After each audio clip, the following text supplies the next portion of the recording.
We continue with the analysis of the new movie that is in development with Paramount and will possibly be released in 2026. One of the most important things in any superhero project are the villains, and the villain is 50% of the story. In any film project based on superheroes, good villains are needed because without them there would be no plot at all. No hero can save the world if there is no trouble in that place, and for that to happen, then there must be someone to cause it. This has always been very controversial in Power Rangers, as because it is a series for a children's audience, the villains could not be so dark and terrifying. Even when Lord Zed came to the franchise, he was a very dark and scary villain, and this caused many parents to start complaining. Apparently, Lord Zed was so dark that children were very scared and no longer wanted to watch the series. Because of situations like this, Power Rangers had to transform the villains into more comical beings so that they would not be so scary and basically adapt to a child audience.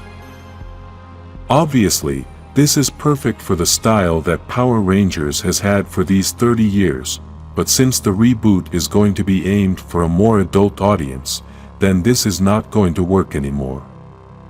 The villains of the new universe must be very different for the whole series to work, and as I said in the beginning, a good plot works only when there is a good villain. The best example we can give is Thanos, which caused the Infinity War and Endgame movies to be spectacular. The success of these movies was never because of the superheroes. The full credit must be given to Thanos, as he was a spectacular villain, and his story made all the fans love him. For a villain to be spectacular, he must have some specific qualities and can't just be a terror-inducing monster. The best villains are always smart, calculating, and hard to understand.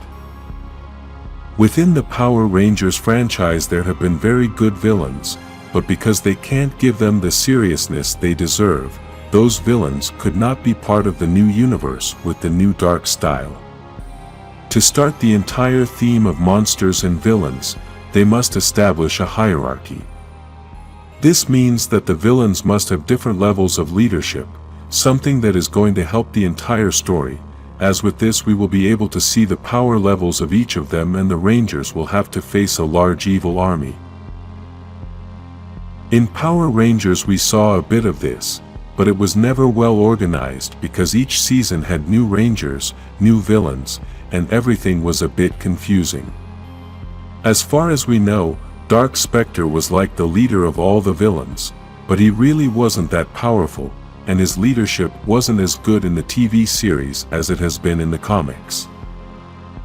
For this to be well organized, they must first create a villain who is the leader of all, a very powerful, intelligent, strategist, and who needs something special to conquer the universe. This search for that special thing that he needs is what is going to cause this villain to have soldiers to be able to do all that dirty work. This is the important part. Those soldiers must have certain levels so that everything is organized, and we can see something more planned. These are the secondary monsters, but they must be very powerful villains as well, since they are the ones that are going to have the battles with the Rangers, and for this reason, they cannot be simple ugly beasts. These monsters should have certain powers that endanger the planet, and each of them must have a different power. This has also happened in Power Rangers, but all those powers have been a bit silly, as that is the style. They had to give it so it can be a kids' show. In the reboot we should see awesome powers that cause real danger and not take away from the darkness of the situation.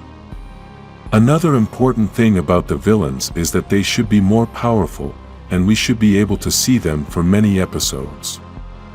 This is something very important, since in every episode of Power Rangers we always saw the destruction of some monster, and sometimes they were excellent villains. All this wraps up the issue of repetitive episodes, as it is something that should have been removed from Power Rangers a long time ago, and we could see that in Cosmic Fury it worked very well. In this last season we didn't see episodes with the repetitive sequence, which is when a new monster arrives, confronts the Rangers, turns into a giant monster, and in the end the Rangers destroy it. This only causes us to not get to know this villain well and can also bore us since we know that at the end of the episode, they are going to destroy him.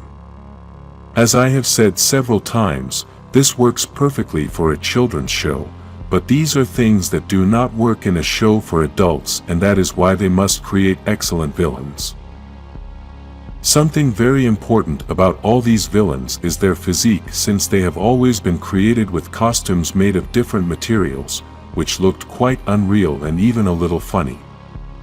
This is something that cannot happen in the reboot, and it will be very difficult to create all these monsters since they must use different techniques.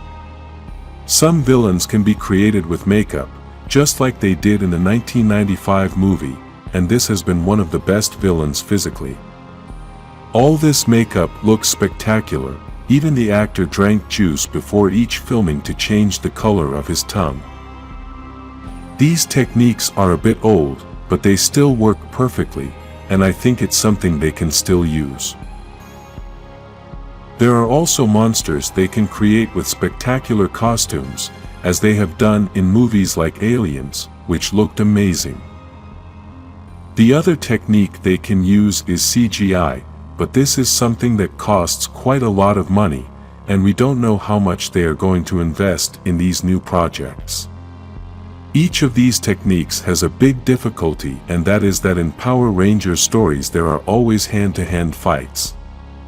For some funny reason, all the Power Rangers monsters know martial arts and were excellent masters of hand-to-hand combat because they could fight several Rangers at the same time. This is something quite unrealistic, and I think they could modify it in the reboot. This is why all these monsters should have different ways to attack the Rangers, and we wouldn't always have to see a martial arts fight. If we have some villain created with CGI, then it's going to be very complicated to create all these martial arts fights, but if these monsters only fight by throwing powers, then it might turn out better. The same goes for the monsters created with pure makeup, because if they can have a different style of attack, then they would have a little more freedom when creating the monster.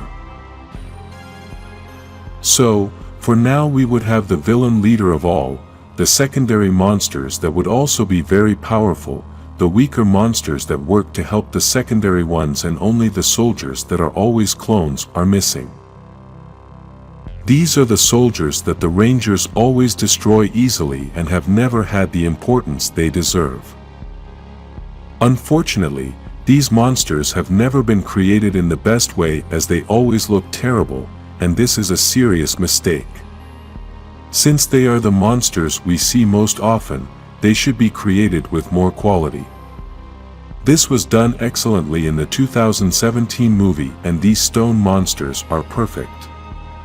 Write in the comments your opinion about how all the new villains of the reboot should be. Like this video and subscribe for more Power Rangers monsters.